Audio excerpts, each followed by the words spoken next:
Major funding for KPBS Evening Edition has been made possible in part by Bill Howe Family of Companies, providing San Diego with plumbing, heating, air, restoration, and flood services for over 40 years. Call 1-800-BILL-HOWE or visit BillHowe.com. And by the Conrad Trebas Foundation, Darlene Marcos Shiley, and by the following.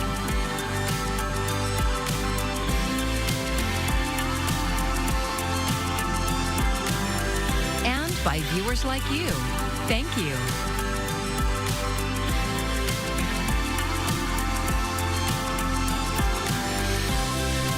Thank you for joining us. I'm Maya Trabulsi, and we begin tonight with breaking news. At least 3 people are dead and 8 injured after a small jet crashed in a San Diego neighborhood. It happened early this morning in Tierra Santa. The jet went down as it was attempting to land at Montgomery Field. Several homes were damaged and dozens of people forced to evacuate. We have live team coverage of this tragedy tonight. Scott Rod is in the newsroom. Jacob Ayer is at the evacuation center set up for displaced residents. And we begin with KPBS reporter John Carroll live at the crash site. John. Maya, the smell of jet fuel still hangs heavy in the air here tonight. And as you were saying, we have learned in the last hour or so that 3 people on board the plane are confirmed dead, although we've also learned that there were 6 people in total on board the plane. The fate of those other 3 unclear this evening. Now, conditions very early this morning were absolutely awful for flying. There was thick fog in the air, and we are told by the National Transportation Board that the Cessna Citation 550 2-engine jet clipped a power line about 2 miles southeast of the airport as it was trying to land, and that was the beginning of the end. The San Diego Fire Rescue Department says the plane hit the ground just before 4 this morning. This Tierra Santa Murphy Canyon neighborhood is all military housing, and the scene here was like something out of a scary movie. Fire in the street and cars ablaze everywhere you look. Our worry was the fact that people are home, people are living in their houses, and we want to ensure that we had all that done. Assistant San Diego Fire Chief Dan Eddy says all that meant getting people out of their homes, out of the area, and to safety. Video from moments after the crash shows parents barefoot carrying their children away from the danger zone. Once we had an all clear on those structures, we focused more back into the street on the cars that were on fire, because for us, our main concern is ensuring that we get the citizens out and get those rescues complete. About 100 people were evacuated alongside an unknown number of pets. This video showing 3 huskies being pulled in a wagon to safety. The San Diego Humane Society says around 15 animals were brought in to have jet fuel cleaned off of them and to receive other treatment. I heard stories over at the school just near us about military families helping military families out of their home, jumping out of windows, avoiding fire. These are families that San Diego values, we're proud of, and we're going to continue to support. Tonight, an unknown number of families are still out of their homes. Our primary objective remains the safety and security of our military families. Naval Base San Diego Commanding Officer Bob Healy says the displaced families will get everything they need while they wait for the investigation to be completed and their homes to be rebuilt. Very pleased with the community response, in addition to the city and local officials, to provide all of the services that they need. Primarily, our job is to get them back into their homes as soon as possible. From one who was here not long after the plane went down, who saw the terrifying scene, it's a miracle that no one on the ground was killed. We had one of the best outcomes that I could possibly say that came from this, because when I was coming on scene, I did not expect that same outcome as I got here. We're told residents of that home right there that you see where the plane hit were in the house at the time that the crash happened. It's amazing when you look at it that all of them got out alive. The injuries, by the way, consisted of smoke inhalation suffered by 5 members of one family, and one person was also injured as they climbed out the window of their home. Tonight, San Diego Fire Rescue says that this is a very large scene for blocks around the epicenter right here. They have it blocked off because because of the debris field. Obviously, NTSB investigators have to collect all the evidence, and it is going to be, as you might imagine, some time before they're able to open this neighborhood back up. Live in Murphy Canyon, Tierra Santa, John Carroll, KPBS News. Maya? Thanks, John. Now, KPBS has confirmed weather instrumentation at the airport was not working at the time of the plane crash early this morning. KPBS investigative reporter Scott Rodd joins us now from the newsroom. Now, Scott, you say that the pilot and air traffic control had to rely on a weather station miles away. That's right, Maya. A thick fog covered much of San Diego as the small Cessna plane approached Montgomery Airport around 3:30 in the morning. The conditions were challenging, and then an air traffic controller told the pilot that weather instruments at Montgomery Field Airport were not working. Specifically, the airport's Automated Surface Observing System, or ASOS, which provides critical weather information to pilots. Station 666 Delta Sierra SoCal approach. The Montgomery ASOS is out of service. Which approach would you like? The flight log shows the plane approaching the small airport, and then the updates stop. The Cessna crashed into a neighborhood with military housing about 2 miles from the runway. KPBS confirmed with the National Weather Service that the airport's ASOS stopped reliably transmitting weather information 2 days ago. The airport instead was relying on weather updates from a station miles away at the Marine Corps Airfield in Miramar. Thomas Anthony is director of the Aviation Safety Security Program at the University of Southern California. The lack of an ASOS adds to the hazardous conditions for operating at that airport. The city of San Diego operates Montgomery Field Airport. A spokesperson for the city said the airport was not notified of any weather instrument outages. A spokesperson also said the Federal Aviation Administration is responsible for maintaining and operating Montgomery Field's ASOS system. Scott Rodd, KPBS News. Thanks for that. Now, so far, authorities have not identified anyone aboard the plane, but the music agency Sound Talent Group has released a statement saying their founder, Dave Shapiro, was one of those killed in the crash, along with 2 other employees who have not yet been named. The FAA says Shapiro owned the plane and had a pilot's license. He also owned a flight school, Velocity Aviation, with a location at Gillespie Field in El Cajon. And as we mentioned, dozens of people were forced to leave their homes after the early morning jet crash. KPBS reporter Jacob Ayer joins us live from a new temporary evacuation center. Jacob. Hi, Maya. I'm here at Hancock Elementary, where there are still a few families around. This is the current evacuation site. Earlier in the day, military families were evacuated to Miller Elementary School, which is about a mile from the crash site here in Tierra Santa. As you can see behind me, this is really a scene of community coming together despite this frightening early morning tragedy. We spoke with some of those families who were affected. I heard something loud, and I look outside, and honestly, the sky was just orange. And I start seeing like fireballs, like explosions, like small explosions going on, and we were like, what's going on? Will Martinez was just down the road from the crash site at a chapel after evacuating around 4 a.m. this morning with his loved ones. He says once they got outside, they saw people running down the street. We actually helped out a family. It was a mother, 2 children, and their dog. We like gave them blankets and gave them jackets and gave her a hoodie because she ran out of her house. Her car was gone. Her car was totaled. It melted with the flames from the plane crash. He says his house and family are okay. Can you say cheese? Can you say cheese? I've been in the Navy for almost 14 years. She's been in for about 15. Never had something happen like this before. Terrifying. Husband and wife Zachary Adams and Nicole Morehouse are both active duty Navy officers. They also evacuated from their home this morning with their 4 children. He says the neighborhood's tight community bonds and military background was helpful during the aftermath of the crash. Every other neighbor that was awake at that point started going door to door. Everyone was waking everyone up. It's a lot like we do it on the ship when there's an emergency, and all how we train. Just make sure everyone's awake and up and ready to fight the fire. Adams says he's grateful for his family's safety and the support they're receiving. Pizza's been provided, Lunchables been provided for the kids, diapers, water, beverages of all kinds. Basically a lot of necessities. I've seen soaps and detergents and whatnot, canned food. I mean, anything that we would need in an emergency has been provided. At least 100 people were evacuated. Some of the streets in the evacuation zone have been reopened for people to return home. But for those who still can't, they're offering temporary overnight lodging here at Hancock Elementary School. Both schools, whether it's Hancock and Miller Elementary, will be reopened tomorrow for classes. Reporting live from Tierra Santa, Jacob Ayer, KPBS News.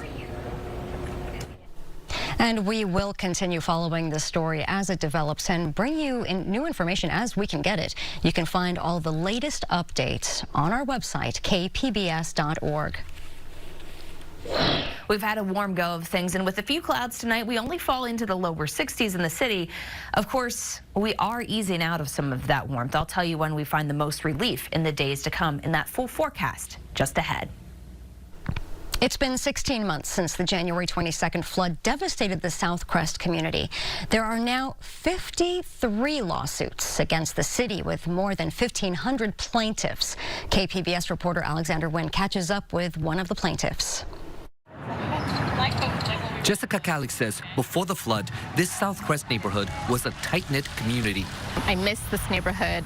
You know, just walking over here now, I saw, one of my neighbors from next door, like from the flood, when we were all like such a tight community. There would be hawks and they would like catch mice. She says she felt at home here and loves the diversity of the neighborhood, but she hasn't been able to move back. I woke up that morning and by the time I went to bed, everything was gone. After the flood, her landlord raised the rents, and a lot of homes and apartments here have not been rebuilt. She now lives in a travel trailer with her son. It's been more than a year since the flood devastated this community, and walking around, you can still see signs of recovery.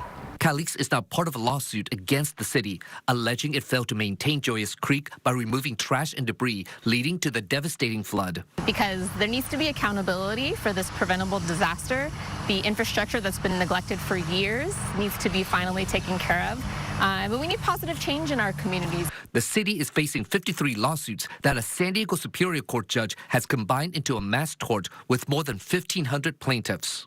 Calix says suing is the only way to get the support the community needs. She says homeowners, renters, and landlords are still recovering, overwhelmed with debts, and the infrastructure here has not been repaired. We don't feel supported by our government officials, and the whole experience is extremely dehumanizing, and it's very discouraging.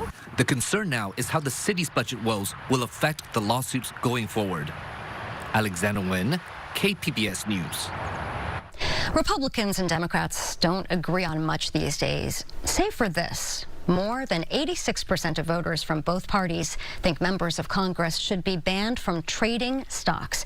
KPBS's Amita Sharma says a new study shows trades are wrecking their credibility, the rule of law, and weakening democracy itself.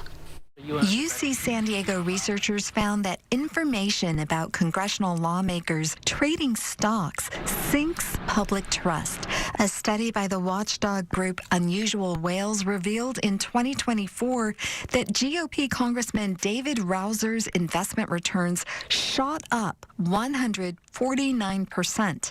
For Democratic Congresswoman Debbie Schultz, 142%. Republican Senator Susan Collins, 77%. And Democratic Congresswoman Nancy Pelosi, 71%. UCSD found people who reviewed those increases and other details mostly saw Congress as corrupt and were less likely to abide by its laws. UCSD Assistant Professor Tej Rai elaborates. That decline in trust, that decline in legitimacy, then drives your own judgments about how you yourself should behave. That citizens say, well, if I don't believe that the people who have been vested with the authority to reward good behavior and punish bad behavior are playing by the rules, then why should I play by the rules either? Rai says the attitude has dire implications for democracy.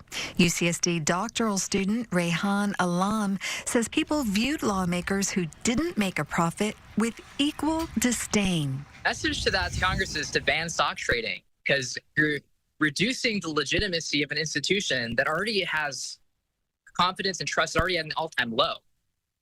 And we're showing that these kind of practices are only going to bring it lower, and that if we want to restore your legitimacy and your trust and people's willingness to comply with the laws you guys pass, you should engage in these kind of transparent practices that say, I'm not going to allow other members to use their private insider information to make money off the market.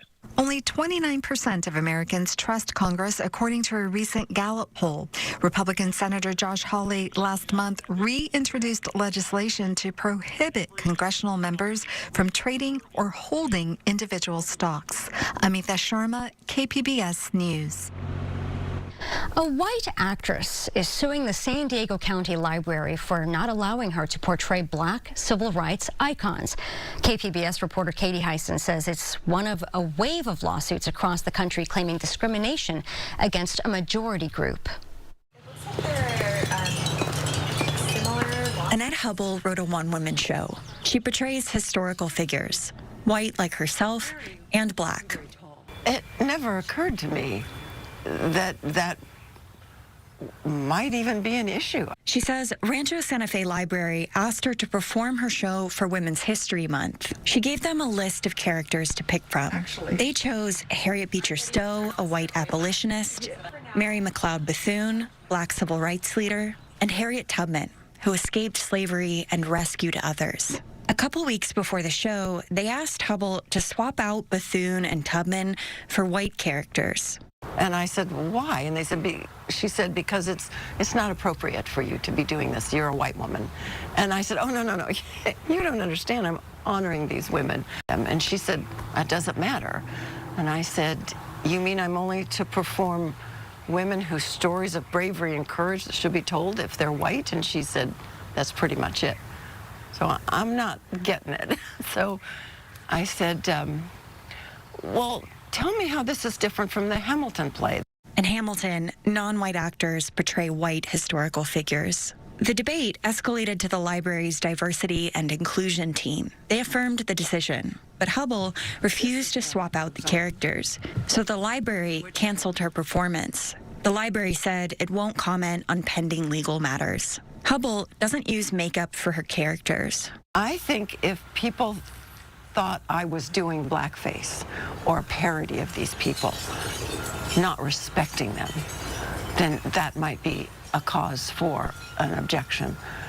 But all they have to do is read my stories, and they would see how deeply I respect and honor and admire these people. The San Diego Union Tribune published an opinion piece by a former San Diego city attorney supporting her, and a lawyer from the Pacific Legal Foundation read it. And they called me and said, this is horrific. I think that was the very word that Chris used. We need to do something about this. Hubble says he convinced her to sue. If these women that I portray fought against such injustice and such egregious wrongdoings in their lives, who am I to stop at fighting this?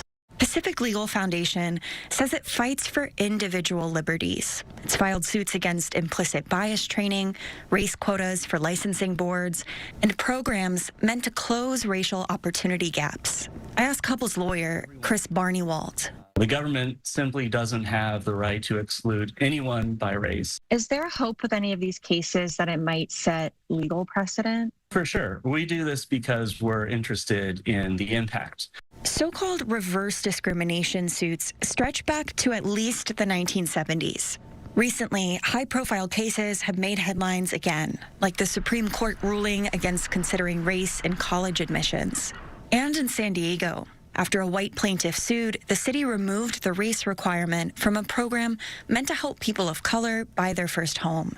Dan Eaton is a legal analyst. He says these lawsuits rely on laws enacted after slavery and the civil rights movement. The impetus of these laws was to address the legal discrimination against particularly formerly enslaved individuals who were African Americans. But the reasons a law was written don't really matter in a court of law, only what the words say. And what we are seeing as the law has evolved is the application of these laws or constitutional amendments, as the case may be, to claims by members of the majority. Interesting to see that all be turned on its head. Angie Chandler has advised arts institutions across the country, including in San Diego. She's also played Harriet Tubman. Even as a Black woman, it was one of the most difficult roles I've ever had to play. And she'd love to play Mary McLeod Bethune, whose body, she says, was central to her experience. A woman over 200 pounds, dark-skinned Black woman living in the 1800s and 1900s in this country. There is not a way that I can even invite you into what it's like to walk around this country in a similar body in 2025. She says Hubbell's performance is not the same as the colorblind casting in Hamilton. It's not a two-way street because colorblindness is a response. Colorblindness is a response to historic exclusion, to the erasure of our stories. And she says it ignores the harmful history of white people portraying people of color. The foundation of the American arts movement means that it will never be as simple, innocent, and neutral for a white person to attempt to tell or perform the story of a Black person. This is her. Under the letter of the law, that may not matter. Katie Heisen, KPBS News. The San Diego Humane Society is caring for displaced pets from the plane crash near Murphy Canyon. Humane law enforcement were on scene early this morning to help pets and their owners evacuate. Medical teams gave the dogs decontamination baths because their fur was covered in jet fuel. The Humane Society says it took in 15 dogs to its San Diego and Escondido campuses, but the society expects more pets and owners will need their help. We've received quite a lot of calls into our dispatch of pet owners who evacuated, who left their pets behind and are now worried about their animals as they're learning that this is going to be a lengthy process.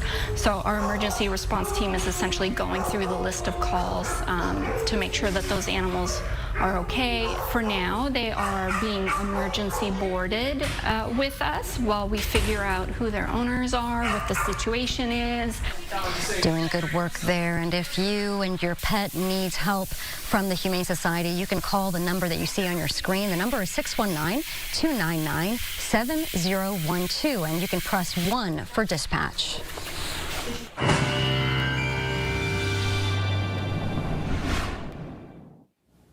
We've had a pretty warm week of things, but we are going to be tapering off a little bit as we go through the upcoming days. You'll notice those numbers getting a little lower for tomorrow and actually cooler day for Saturday.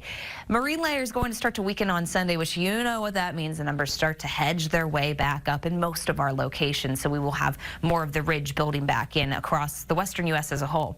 Tonight, 61 for the low in the city. As you can see, certainly some clouds out there towards their inland communities, even getting a little bit of cloud cover. El Cajon coming in at 56. Ramona back down to 49 for our low. As we transition in through your Friday, basically our story is still kind of the same for us. Pretty warm pattern here. No moisture really in sight as we keep things quiet across the Southwest as a whole and certainly across Southern California. Our day tomorrow looks at 70 degrees in the city. Same thing for Chula Vista. We'll note those clouds along the coast as our typical type here this time of year. Still prominent even in Oceanside, but Borrego Springs headed up to 100 for the high as we head through tomorrow. Coastal communities, we're going to stay in the 70s for today, even into Saturday, cooling off maybe just a touch on Sunday, but ultimately the weekend is around 70 degrees. As we transition to our inland communities, you'll note the mid-70s is where we fall for the weekend, even the lower to mid-70s. So it's going to be a pretty pleasant setup for us. And then there might be some subtle warming as we head into Monday with a little bit less in the way of that marine layer. Mountain communities, pretty bright going into Sunday. That's why we do warm up a little bit. As you can tell, though, Saturday, the coolest on the board here at 61 for our high. So that's going to be really the only time we notice that cooler trend for us, and it's not going to be all that cool, but certainly not as warm as it could be. Friday set up for the desert communities close to 100. We could see that again on Sunday as we get to 99, but in between Saturday does provide some of that relief for us, and we're back to the mid-90s as we go into the start of the week, really starting up with the Memorial Day holiday. For KPBS News, I'm AccuWeather meteorologist Melissa Constanzer. And at this time, we want to get back to our top story. A small jet crash into a Tierra Santa neighborhood. KPBS reporter John Carroll has been following this story all day, and he joins us now with an update. John, what can you tell us? Well, Maya, first off, this is a morning and a day that the folks in this Tierra Santa Murphy Canyon neighborhood are surely never to forget, especially the residents of that house on the corner of Salmon and Sample. That's where the plane hit, as you can pretty well tell. Now, it's amazing no one in that house, and in fact, no one on the ground was killed. The FAA says a twin-engine Cessna Citation jet was on approach to Montgomery Field shortly before 4 this morning when it clipped power lines about 2 miles southeast of the airport. It's unclear whether it was already coming down when it clipped the lines or if hitting the lines contributed to the crash. 3 people on board the plane are confirmed dead. There were 6 total, though. We don't know the fate of the other 3 yet. Although the Associated Press says those 6 people were on board the plane. None of the injuries on the ground were serious. Only 1 person was taken to a hospital, and they've since been released. Tonight, blocks around this area on Salmon Street are cordoned off because parts of the plane landed all over the place. The NTSB is on scene. They are investigating. We've seen investigators moving around the wreckage of that house, some in hazmat suits. We'll, of course, continue to follow it, bring you the latest updates that we have. Live tonight in Murphy Canyon, Tierra Santa, John Carroll, KPBS News. Maya. Thanks, John. And of course, those updates, you can find them at kpbs.org, as well as all of the other stories that you've seen tonight. Thank you so much for joining us. I'm Maya Trabulsi. Have a great evening. Major funding for KPBS Evening Edition has been made possible in part by Bill Howe Family of Companies, providing San Diego with plumbing, heating, air, restoration, and flood services for over 40 years. Call 1-800-BILL-HOWE or visit BillHowe.com. And by the Conrad Prebys Foundation, Darlene Marco Shiley, and by the following: